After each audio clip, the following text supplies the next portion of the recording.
بسم الله الرحمن الرحيم، السلام عليكم ورحمة الله وبركاته، إزيكم يا أحلى متابعين، يا رب تكونوا في خير دايمًا وتكونوا في أحسن حال، عاملين إيه؟ إن شاء الله بإذن الله تكونوا كده دايمًا في أحسن حال ويكون دايمًا بيوتكم كده مليانة بالخير. فيديو النهارده هاكلمكم عن حاجة مشكلة بنقع فيها كلنا، وحاجة كلنا بنسأل عليها، إيه هي؟ إزاي نزود وزن الفراخ البيضا اللي إحنا بنربيها في البيت؟ أنتم عارفين طبعًا إن دي مشكلة بتقابلنا كتير جدًا، إن إحنا بنصرف كتير وفي الآخر ممكن ما نلاقيش الوزن بتاعنا اللي إحنا عايزينه. فأنا النهارده إن شاء الله هاوزن لكم كمان الفراخ بتاعتي عشان النهارده دي نهاية دورة الفراخ البيضا بتاعتي على عمر شهر. بالضبط كده، هم عندهم 32 يوم، أنا خلاص هاذبحهم كلّهم كده وهاصفّي عشان إن شاء الله بإذن الله أبتدي يعني أجيب تاني، بس يعني لمّا أسعار كده الكتاكيت تبتدي تهدى شوية هاجيب تاني وتمشوا معايا بقى يوم بيوم بإذن الله، فحبيت قبل ما أذبحهم أورّيهم لكم وكمان هاوزنهم معاكم في نهاية الفيديو علشان تشوفوا الوزن قدّامكم وصل لإيه. هم طبعًا زي ما أنتم شايفين كده الحجم كده قدّامنا ما شاء الله كويس جدًا، هاقول لكم أنا كنت باعمل معاهم إيه طول الدورة، هاقول لكم كمان على الأعشاب ممكن بحاجات بسيطة أوي من المطبخ عندنا موجودة في كل بيت. تزوّد لنا الوزن، طبعًا هو في خلطات كتيرة أوي، أوي لزيادة وزن الفراخ، كلّها بالأعشاب، لا في حبوب ولا في أدوية ولا في أي حاجة، كلّها بالخلطات الطبيعية وبالأعشاب الطبيعية، وصلوا معايا للي أنتم شايفينه والأحجام يعني ما شاء الله لا قوة إلا بالله للأحجام اللي أنتم شايفينها دي. أنا طبعًا لو سِبتهم هيزيدوا تاني، بس أنا خلاص كده شايفاهم إن هُم كده كويسين بالنسبة لي، طبعًا كل واحد وعلى حسب الوزن اللي هو بيبقى عايزه عشان أفضّي بس مكان وأجيب غيرهم إن شاء الله بإذن الله.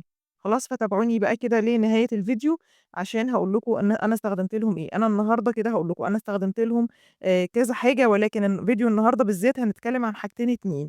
إن شاء الله بإذن الله في باقي الفيديوهات هاقول لكم برضه على خلطات لزيادة الوزن. إحنا النهارده هاقول لكم على اللي أنا استخدمته هو الحلبة والكركم، ده الحاجتين اللي أنا هاكلمكم عليهم النهارده، لإن هم بصراحة سحر. يعني ما شاء الله بيزوّدوا الوزن بطريقة رهيبة. طبعًا إحنا كتير مننا بنبتدي نربي الفراخ في البيت علشان الأكل يعني يبقى أنضف وأضمن، أو يعني علشان كمان إن إحنا نعمل مشروع، بس طبعًا ساعات الوزن مش بيزيد زي ما كلنا كده بنتمنى. ده بقى بييجي دور هنا إيه، الأعشاب الطبيعية. أو الخلطات اللي إحنا بنعملها عشان زيادة الوزن.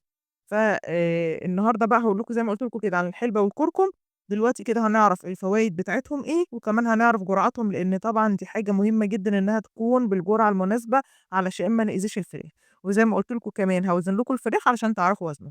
خلّيني الأول أكلمكم عن الحلبة، لإن الحلبة دي مليانة بروتينات، مليانة بروتينات يعني كمان إحنا بنأكّلهم على فيه بروتين، وكمان لمّا بندّيهم الحلبة، فالحلبة بتعمل على تحسين الهضم، وكمان على فكرة هي فيها معادن كتيرة أوي، فبتعمل على تحسين الهضم، وكمان بترفع معدل التحويل الغذائي عند الفراخ، فيعني بتزوّد الوزن، ده معناه إن كل اللي الفرخة بتاكله بيتم الاستفادة منه أكتر وأكتر، كل حباية علف بتاكلها بيتم الاستفادة منها، بجانب كمان البروتينات اللي موجودة في الحلبة، فهي بتزوّد كمان معانا الوزن.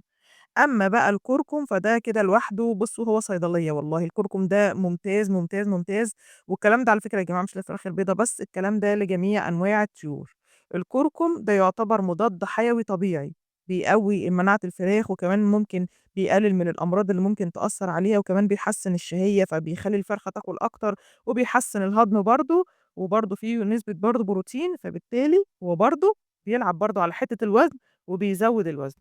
فالاتنين بصراحة ممتازين، ممتازين لزيادة الوزن. طبعًا مهم جدًا إن إحنا نعرف الجرعة المناسبة علشان طبعًا ما نأذيش الفراخ بتاعتنا. فالجرعة اللي أنا باستخدمها هاقول لكم عليها. بالنسبة للحلبة، يعني يا إما تتغلي عادي زي ما إحنا بنغلي الحلبة بتاعتنا، يا إما إن أنا باغلي المَيّة وباحط معلقة حلبة وأغطّيها واسيبها بقى لمّا إيه المَيّة تبرد خالص، وبعدين آخد مثلًا ربع كوباية، نُص كوباية أحطها على السقاية اللتر المَيّة. خلاص، باحطها بقى قدّامهم بقى، إحنا ممكن نستخدم ده بقى لمدة قد إيه، يعني ممكن مثلًا 3 مرات في الأسبوع، ممكن كل 3 أيام نستخدمها، يعني مثلًا مرتين في الأسبوع، هي ما فيش فيها أي مشكلة خالص بالنسبة لموضوع الحلبة لو زادت، يعني ربع كوباية أو نُص كوباية على لتر المَيّة مش هتبقى مؤذية ولا هتقول أي حاجة خالص، يعني مش هتعمل أي حاجة خالص في الفراخ. ماشي، زي ما قُلت لكم كده ممكن نستخدمها مثلًا كل 3 أيام مرّة، يعني ممكن نستخدمها 3 مرات في الأسبوع أو مرتين في الأسبوع، بتجيب معانا نتيجة ممتازة، ممتازة في زيادة الوزن. الكلام ده بقى نستخدمه مثلًا من عُمر الأسبوع. يعني بعد عُمر الأسبوع كده للفراخ نبتدي بقى نعمل لهم الكلام ده مثلًا مرّتين في الأسبوع، هتبقى حلوة جدًا، جدًا، مع طبعًا باقي الخلطات أو مع برضه استخدام الخل كده مرّة أو مرّتين في الأسبوع، برضه بتبقى يعني حاجة ممتازة جدًا للفراخ إن إحنا نمشّيها كلّها بالأعشاب الطبيعية إن شاء الله، وبتبقى كلّها وقاية كده من الأول ومن وهُم صغيّرين، فإن شاء الله بتجيب معانا وزن حلو جدًا.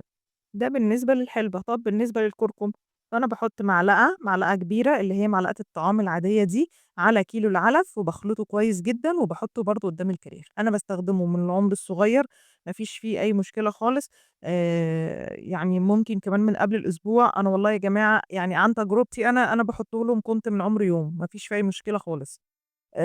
ممكن عايزين تحطوه برضه مرّتين 3 في الأسبوع، عايزين تمشّوه عليه كل يوم. الكركم ما فيش فيه برضه أي مشكلة خالص طالما أنتم ما تجاوزتوش الجرعة المناسبة، يعني مش هنجيب بقى مثلًا ربع كيلو كركم هنحطه مثلًا على كيلو العلف ولا حاجة، يعني هي إيه معلقة كبيرة على كيلو العلف، خلاص؟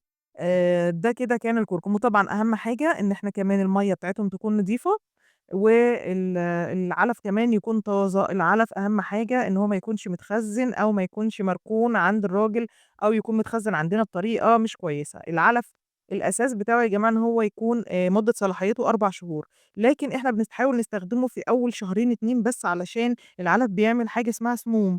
يعني قُلت لكم ده قبل كده في فيديو قبل كده، العلف بيعمل حاجة اسمها سموم لمّا يكون متخزّن غلط، فطبعًا برضه عشان يعني ما نستخدمش أعشاب ونقول ويعني وتعملوا اللي أنا باقول عليه وبعدين تقولوا ما فيش نتيجة، فده طبعًا نتيجة برضه لعوامل تانية كتير أوي لازم تكون كلّها برضه يعني ماشية كلّه مع بعضه ماشي صح. خلاص يبقى نستخدم الأعشاب صح، نربّي صح، ندفّي، نهوّي، نستخدم الأعشاب، المَيّة تكون نضيفة، الساقيات تكون مغسولة، العلف بتاعنا يكون طازة عشان كلّه مع بعضه يجيب نتيجة كويسة للنتيجة اللي أنتم شايفينها دي. بصراحة من يوم ما استخدمت الحلبة والكركم والأعشاب، بقى الوزن عندي بيزيد بشكل ملحوظ، والفراخ يعني ما شاء الله صحتها بقت كويسة. دلوقتي بقى تعالوا عشان هاورّيكم وزن الفراخ واخلّيكم كده تتأكدوا من الوزن بنفسكم على عُمر شهر وصل لإيه. يالّا بقى نشوف معانا وزن الفراخ بتاعتنا. جِبت فرخة أهو يا جماعة على الميزان، آدي الفرخة عُمر 32 يوم، 2 كيلو و200 جرام. 2 كيلو و200 جرام على العمر 30 يوم. طبعًا الوزن ده عشان توصل 2 كيلو، بدل ما بنوصّلها 2 كيلو في 35، 36 يوم أو 37 يوم ونزوّد معانا الدورة، لأ نستخدم بقى الأعشاب، ونستخدم الحاجات اللي أنا باقول لكم عليها إن شاء الله هتجيب لكم وزن كويس جدًا. شِلت الفرخة أهي جبت لكم واحدة تانية وزنها 2 كيلو، يعني متوسط الأوزان اللي عندي هي 2 كيلو على عمر 32 يوم، ده كده بالضبط. لو أنا سِبتهم تاني فهي هتزيد تاني أكتر وأكتر، لكن أنا بالنسبة لي الوزن كده ممتاز. بُصّوا راسها هتلاقوا لسه فيها شعر كده أصفر، معناها إنها هي تاني قابلة للزيادة وإن هي ممكن تزيد أكتر وأكتر، لكن أنا كده بالنسبة لي كويسة. شِلتها وجبت لكم واحدة تانية أهي بُصّوا 2 كيلو أهي تقريبًا و50 جرام، 2 كيلو و50 جرام. يبقى كده المتوسط خلّينا نقول أنا كده عندي 2 كيلو و200، 2 كيلو و50، 2 كيلو بالضبط، فهو المتوسط خلّينا نقول إن هي واصلة 2 كيلو، وكان عندي كام واحدة تانية 2 كيلو برضه و200 جرام، فده كده يعني شايفاه إن هو كده ما شاء الله اللهم بارك كده كويس جدًا. طبعًا أنتم حابين إن أنتم تسيبوا الفراخ بتاعتكم وزنها يكبر أكتر من كده أو العمر يكون أكتر من كده، طبعًا دي راجعة لراحة كل واحد فينا. هو بيحب الوزن قد إيه، فأنا بالنسبة لي كده ده كده كان مناسب، ودي كده كانت نهاية دورة الفراخ، ودي كانت كل حاجة عن تجربتي مع الحلبة والكركم لزيادة وزن الفراخ. لو عندكم أي أسئلة أو عايزين تعرفوا أكتر اكتبوا لي في الكومنتات، ما تنسوش تدعموني بلايك وتشتركوا في القناة لو لسه مش مشتركين، عشان أشارك معاكم كل جديد في تربية الفراخ، وكلها بالأعشاب الطبيعية اللي فعلًا بتفرق في وزن الفراخ. أشكركم جدًا وأشوفكم إن شاء الله بفيديو جديد قريب. أشوفكم على خير إن شاء الله. السلام عليكم ورحمة الله وبركاته.